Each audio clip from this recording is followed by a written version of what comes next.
Part 2. Imperialism. Or the mistake about man. The charm of jingoism I have cast about widely to find a title for this section. And I confess that the word, imperialism, is a clumsy version of my meaning. But no other word came nearer. Militarism would have been even more misleading, and the Superman makes nonsense of any discussion that he enters. Perhaps, upon the whole, the word Caesarism would have been better, but I desire a popular word, and imperialism, as the reader will perceive, does cover for the most part the men and theories that I mean to discuss. This small confusion is increased, however, by the fact that I do also disbelieve in imperialism in its popular sense, as a mode or theory of the patriotic sentiment of this country. But popular imperialism in England has very little to do with the sort of Caesarine imperialism I wish to sketch. I differ from the colonial idealism of Rhodes and Kipling, but I do not think, as some of its opponents do, that it is an insolent creation of English harshness and rapacity. Imperialism, I think, is a fiction created, not by English hardness, but by English softness. Nay, in a sense, even by English kindness. The reasons for believing in Australia are mostly as sentimental as the most sentimental reasons for believing in heaven. New South Wales is quite literally regarded as a place where the wicked cease from troubling and the weary are at rest. That is, a paradise for uncles who have turned dishonest and for nephews who are born tired. British Columbia is in strict sense a fairyland. It is a world where a magic and irrational luck is supposed to attend the youngest sons. This strange optimism about the ends of the earth is an English weakness, but to show that it is not a coldness or a harshness, it is quite sufficient to say that no one shared it more than that gigantic English sentimentalist, the great Charles Dickens. The end of David Copperfield is unreal not merely because it is an optimistic ending, but because it is an imperialistic ending. The decorous British happiness planned out for David Copperfield and Agnes would be embarrassed by the perpetual presence of the hopeless tragedy of Emily, or the more hopeless farce of Micawber. Therefore, both Emily and Micawber are shipped off to a vague colony where changes come over them with no conceivable cause, except the climate.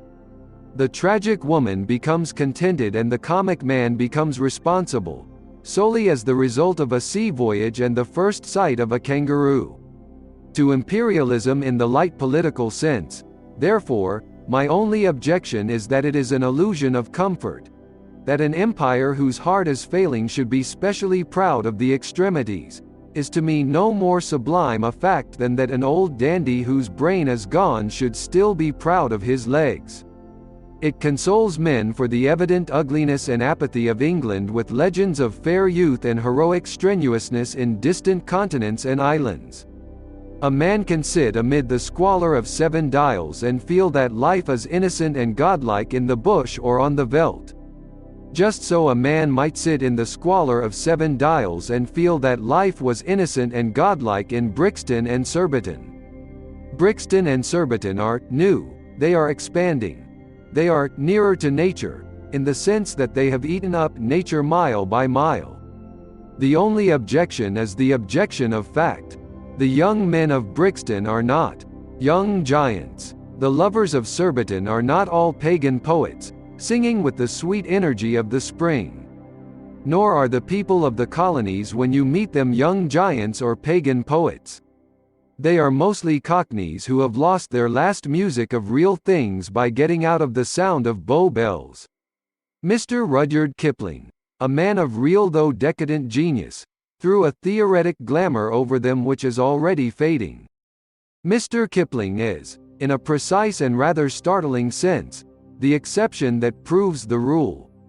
For he has imagination, of an oriental and cruel kind, but he has it, not because he grew up in a new country, but precisely because he grew up in the oldest country upon earth.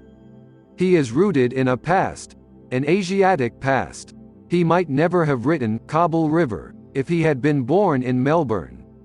I say frankly, therefore, lest there should be any air of evasion, that imperialism in its common patriotic pretensions appears to me both weak and perilous. It is the attempt of a European country to create a kind of sham Europe which it can dominate, instead of the real Europe, which it can only share. It is a love of living with one's inferiors.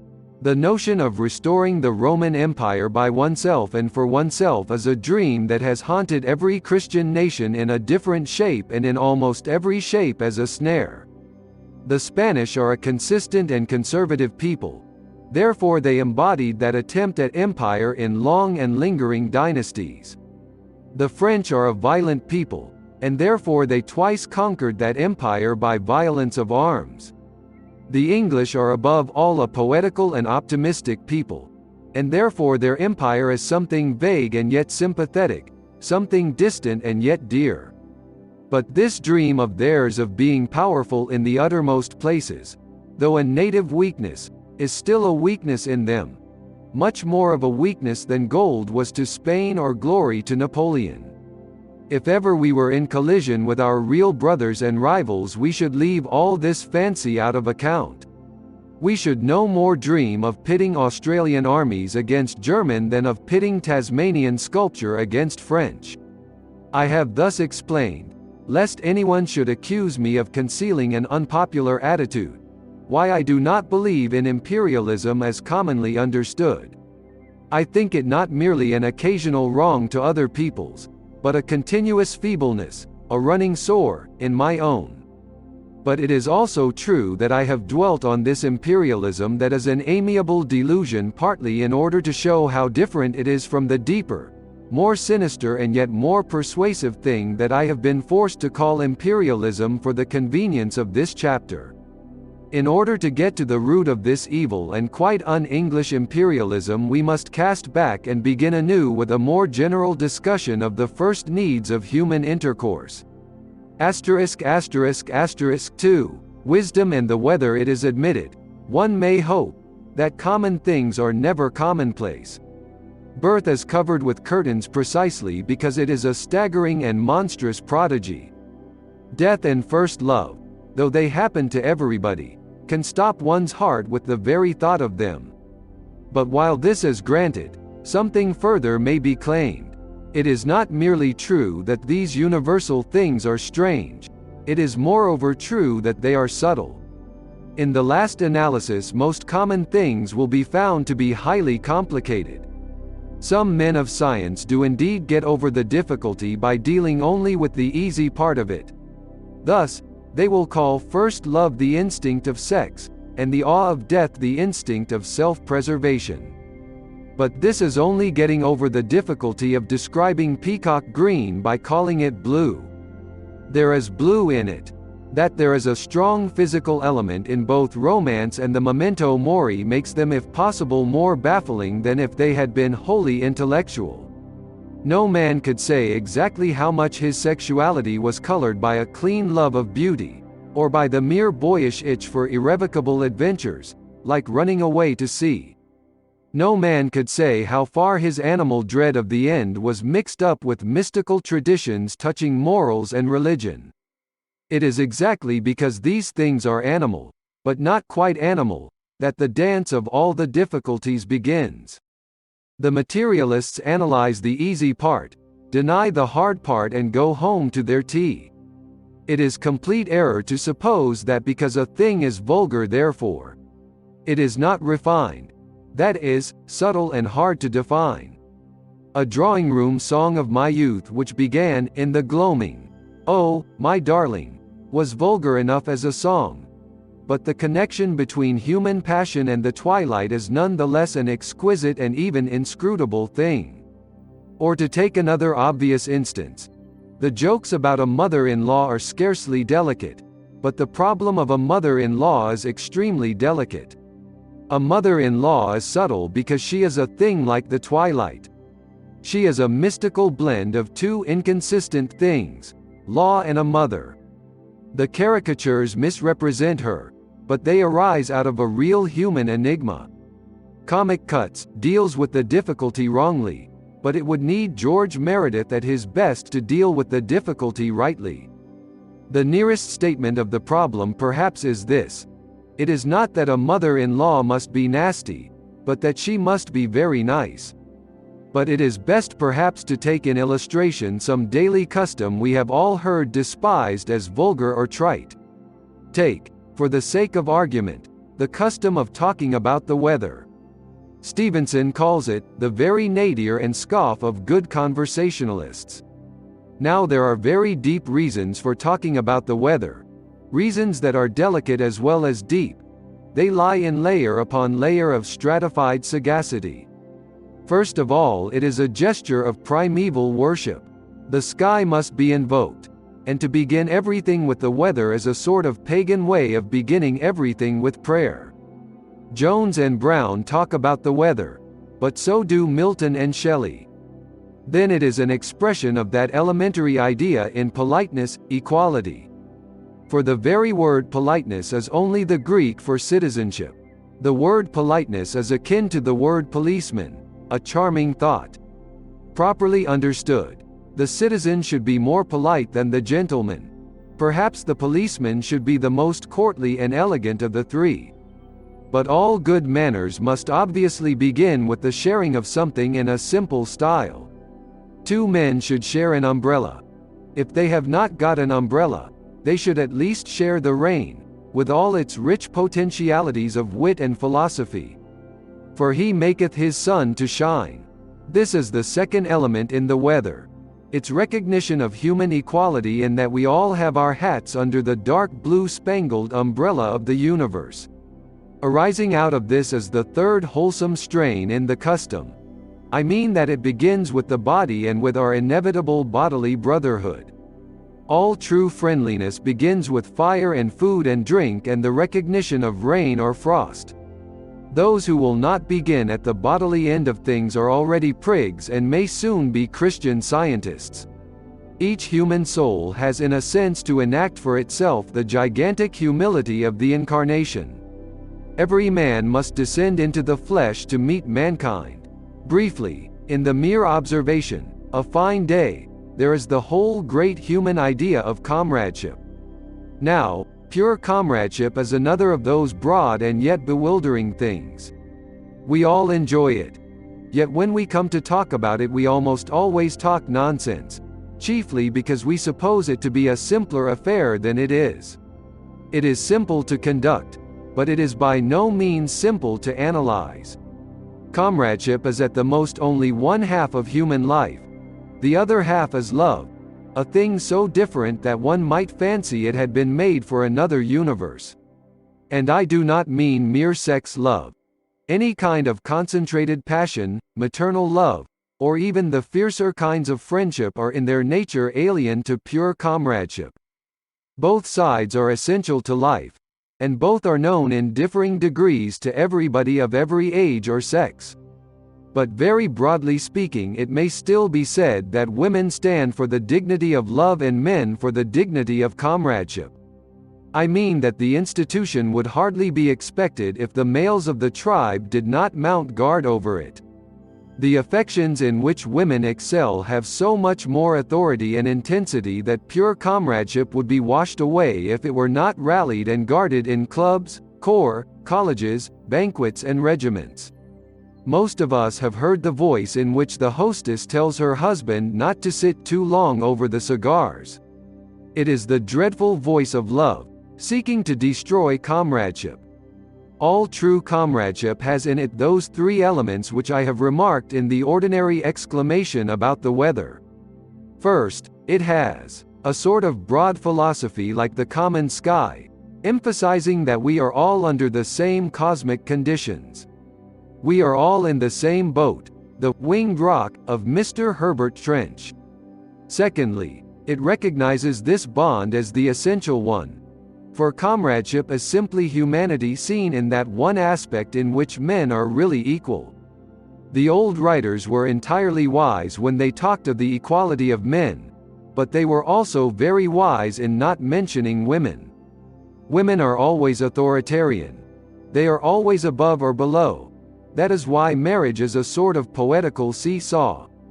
There are only three things in the world that women do not understand: and they are liberty, equality, and fraternity. But men, a class little understood in the modern world, find these things the breath of their nostrils, and our most learned ladies will not even begin to understand them until they make allowance for this kind of cool camaraderie.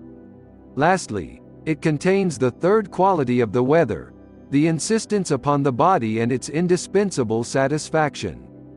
No one has even begun to understand comradeship who does not accept with it a certain hearty eagerness in eating, drinking, or smoking, an uproarious materialism which to many women appears only hoggish. You may call the thing an orgy or a sacrament, it is certainly an essential. It is at root a resistance to the superciliousness of the individual. Nay, its very swaggering and howling are humble.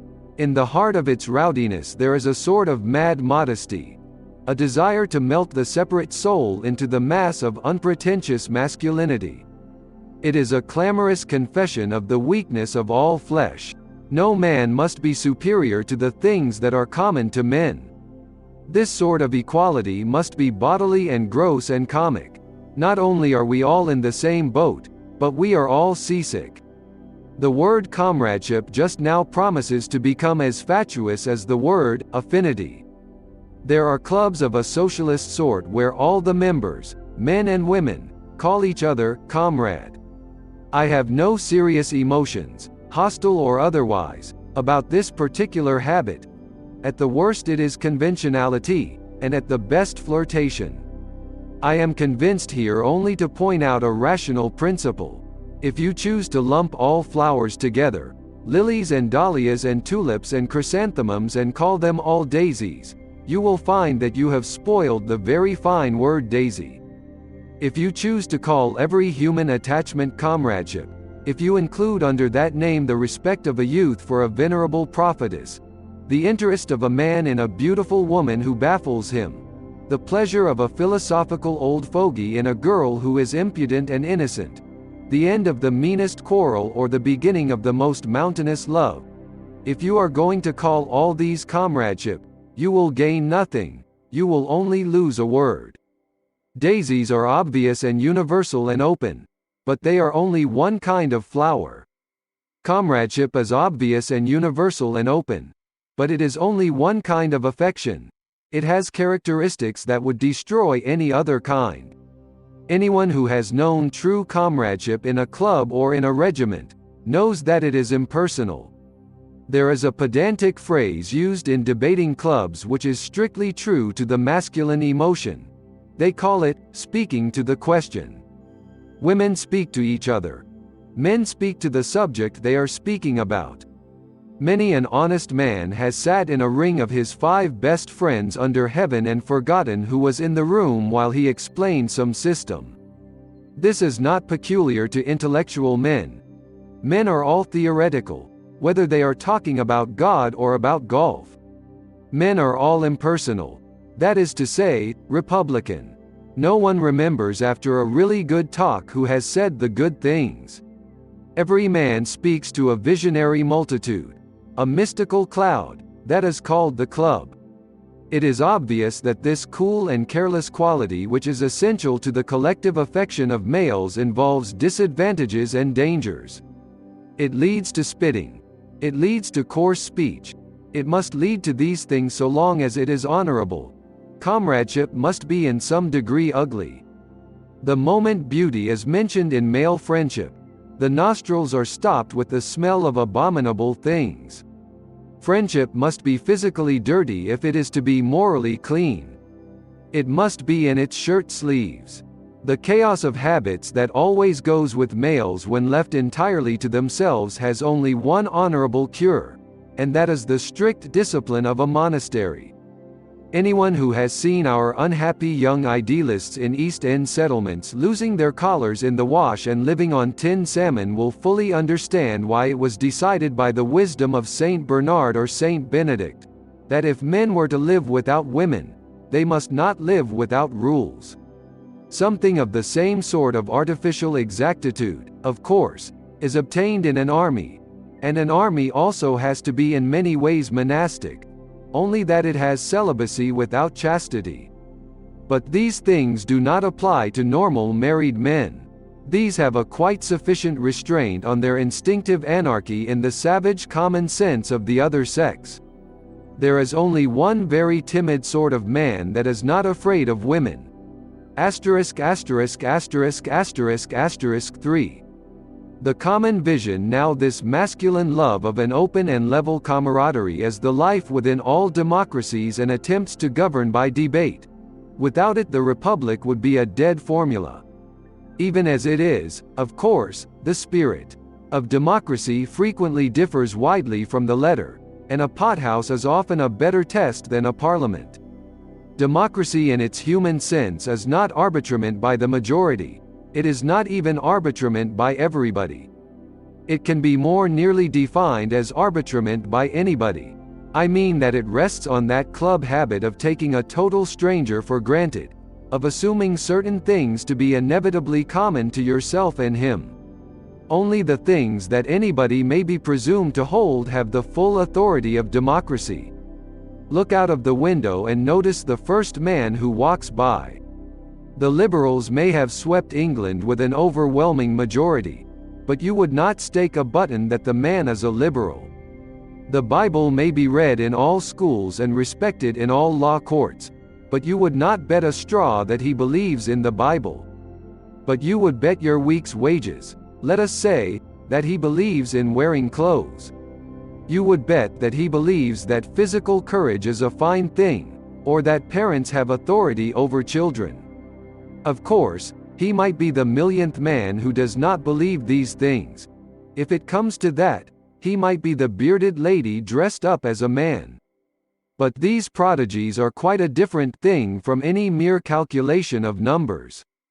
People who hold these views are not a minority, but a monstrosity.